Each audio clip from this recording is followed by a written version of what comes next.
And you can see in that story about the inoculations that religion and politics kind of went together, and they both, and however you put them together, whether you're for inoculation or against inoculation, you had a medical argument based on religious principles that also reflected a political clash. Most of the newspapers began in Boston, which was the colony's largest city and its intellectual hub. Boston's Puritan majority prized religious and intellectual freedom, but only up to a point. Ministers did not tolerate theological dissent, and they moved quickly to expel outliers. Yet they also encouraged a vigorous academic environment, leading the colonies in schools, printing presses, and book publishing. Publishing was important because it was a way to educate and evangelize, both through reporting the news. Initially, Puritans shared news of natural occurrences, but over time, news also encompassed current events. Trials and educations, wars and famines were all seen as part of God's plan. When reported by men such as Cotton Mather, this was the substance of the news. God is with our commonwealth because we won the battle. God is angry at us because our crops failed. All that occurred attested to God's supremacy, reinforcing the faith of believers and seeking to convince anyone who had doubts. By the early 18th century, a thriving newspaper culture had spread throughout the colonies, and by 1735, 8 of the colonies' 15 papers were in Boston. Similar to news reports a century earlier, these papers teemed with religion. Religious activities were always noted. Hymns, sermons, prayers, scriptures were customary parts of the paper. Political stories had a religious dimension, and reports on law and governmental decrees noted the religious backing and religious ideas behind them. In short, religion was a fact of life covered by the press. It was also the main mode for interpreting the news, whether it was a rise in taxes or a string of unusual earthquakes. But in 1739, religion became news in a way that was unprecedented. British evangelist George Whitefield arrived for a preaching tour of the colonies, and his ministry was soon awash in controversy. In other words, Jerry Falwell is nothing new. Some thought Whitefield was God's messenger. Others were less sure. Whitefield was a British evangelist, and he would become part of the Methodist tradition. According to a contemporary, he became the common topic of conversation from Georgia to New Hampshire. All the newspapers were filled with paragraphs of information respecting him or with pieces of animated disputation pro and con. Whitefield was America's first media celebrity. His activities so fascinated readers that local newspapers included updates on meetings that occurred far beyond their borders, something that had been rarely done before. Whether readers loved or hated Whitefield, they wanted to know more about him. The preacher piqued their curiosity, often by courting it. Whitefield underscored and extended the relationship between religion and the news. As a popular religious figure, he was a newsmaker, but controversy and celebrityhood made him an object of fascination. Moreover, the widespread interest in him and his mission gave colonists a sense of unity and purpose. New Hampshire readers donated to his orphanage in Georgia. Charleston citizens wanted to hear about meetings in Boston. The Virginians wondered how many souls he had saved in Philadelphia. Up and down the eastern seaboard, news about the evangelists opened a new channel for a national consciousness. That Whitefield had rebelled against the Church of England, increasingly a symbol for the colonists' discontent with British authority, was also important. In 1770, when Whitefield passed away during an American tour, his death was extensively reported. But by then, a lot of the colonial newspapers had shifted from an overarching religious perspective to a more political one. The swing reflected changes in politics and demographics. Immigration had increased religious diversity. A growing commercial sector had made economic concerns central to many people's lives. Oppressive taxation had focused colonial attention on British rule. And not least of all, the Puritans were dying off. Newspapers still printed information about religious news and cited religion to show that events, including acts of rebellion now, were part of God's plan. But the idea that news was always religion and religion was always news had faded.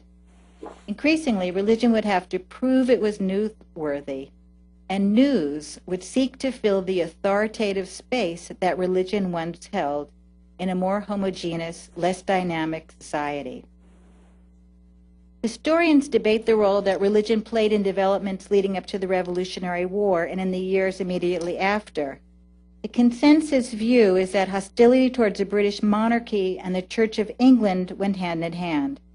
Religion probably did not play a primary part in the rebellion, but it did feed the colonists' patriotic spirit, which the colony's papers avidly fanned. In a similar way, the Founding Fathers acknowledged the importance of religion, especially insofar as it helped cultivate political virtue, but they opposed any conjunction of church and state. Hoping to avoid the religious tensions that had bothered and afflicted Europe's kingdoms, the founders kept God out of the Constitution. They amplified their position in the First Amendment, prohibiting religious establishment while protecting the free exercise of religion along with the free press. But even before Thomas Jefferson opined in a letter to Connecticut's Baptists about a wall of separation between church and state, religion was mucking up politics. In the bitterly fought 1800 presidential election between Jefferson and John Adams, Adams' supporters used church pulpits and news pages to denounce the Virginia politician as an atheist and as an infidel. So damning were the calumnies mounted against Jefferson that, according to a magazine article written several decades later, when the news of his election reached New England, some old ladies in wild consternation hung their Bibles down the well in a butter cooler. You can see those old ladies trying to hide their Bibles from Jefferson. Newspapers were in the thick of the election fight because by this time most of them had become political organs. Selling subscriptions to like-minded believers who could afford a hefty price as well as payment in advance, sounds like today, newspaper editors had little care for balance or objectivity. They thrived on factionalism, discord, and dissent, and their scope was partisan and limited. Those that were not dominated by political parties specialized in commercial news aimed at the growing mercantile class. By 1825, there were more than 800 newspapers around the country, more than in any other nation. However, the industry was at the brink of great change that would transform content, delivery, and audiences. During the 1830s, innovations in printing and paper making made it much easier and cheaper to produce a newspaper. Savvy entrepreneurs realized that working men would gladly pay a penny for entertaining news. The upshot was the penny press, and it revolutionized news reporting, journalistic standards, and industry economics. It also changed the way the press treated religion. One of the penny press's first big stories was a scandalous tale of sex, money, murder, and religion. The prophet Matthias was a self-styled religious leader who bilked his supporters, slept with female followers, and possibly killed a pesky donor. This is 1825. There's nothing new under the sun, right? Matthias, who before his spiritual rebirth was a carpenter named Robert Matthews, set up a religious commune in 1833 with several of New York's leading merchants. I have to tell you, another member of the commune was later known as Sojourner Truth. So it was a very strange group of people. A year later, Matthias's kingdom was in ruins, and he was on trial for fraud, assault, and murder. The proceedings received national coverage because they fit the marketing needs of the new media. The change from subscription-based weeklies to reader-bought dailies required newspapers to attract mass audiences instead of a small base of subscribers. Editors found most success with sensational stories of crime, hypocrisy, and judgment. Matthias's story had all three, set in a narrative replete with sex, race, and religion. Stories like that of Matthias not only appealed to news consumers, but also provided a vision of the American nation rooted in human law and secular justice. Human law and secular justice as opposed to divine law and divine justice. God remained in the mix, but his authority over the day-to-day realm was receding. In fact, God's role, or lack thereof, in the penny press became the professed cause for the moral war of 1840. The fight centered on James Gordon Bennett and his flamboyant New York Herald. Bennett was among the best-known penny press pioneers, and he is credited with spearheading modern religion coverage. As I've said to you, religious materials had always been part of the news mix. From the first colonial papers on, editors had printed sermons, hymns, scripture. Bennett continued to provide this, but he also extended the information to include reports on religious meetings, activities, and leaders. Bennett, a Roman Catholic, was curious about religion, supportive of religious liberty, and ready to expose any piety that smacked of hypocrisy or malfeasance. Accordingly, he began covering religion like any other topic. Clergy peccadillos, congregational scandals, and denominational crimes were fair game. Bringing a new verve to American journalism, Bennett surprised readers by reporting on religious wrongdoings.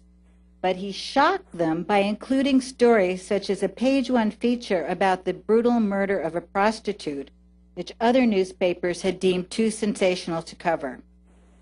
In 1840, several New York newspapers, as well as local clergy and businessmen, launched a moral war against Bennett and the Herald. 19th century newsmen frequently went to war against one another. And I don't mean a war, fighting war, I mean a economic war.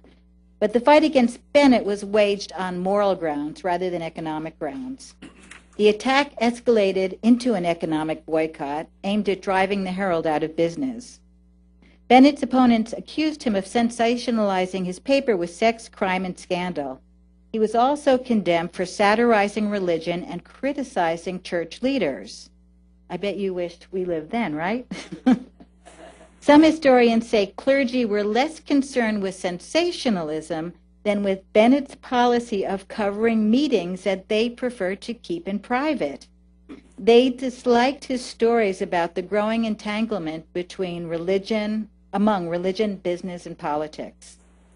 In the short run, the moral war hurt the Herald financially, but it did not shut it down. And in fact, it bounced back, and Bennett extended his coverage. By the mid-1840s, he had reporters all over the place, and he was filing stories on New England's evangelical abolitionists, frontier revivals in New York State, Mormon controversies in Illinois, and nativist attacks on Catholics in Philadelphia. Throughout the 19th century, the numbers of American newspapers continued to grow. In 1850, there were 3,000. 30 years later, 1880, the number had risen to 7,000. Content was also shifting. The penny press had ushered in an era of easy reading and sensationalism that helped to cultivate a daily reading habit among a growing urban population. In 1851, when Henry Jarvis launched the New York Times, he longed to bring a level of sobriety and responsibility to New York's press. A decade later, reporters followed suit as they began covering the Civil War.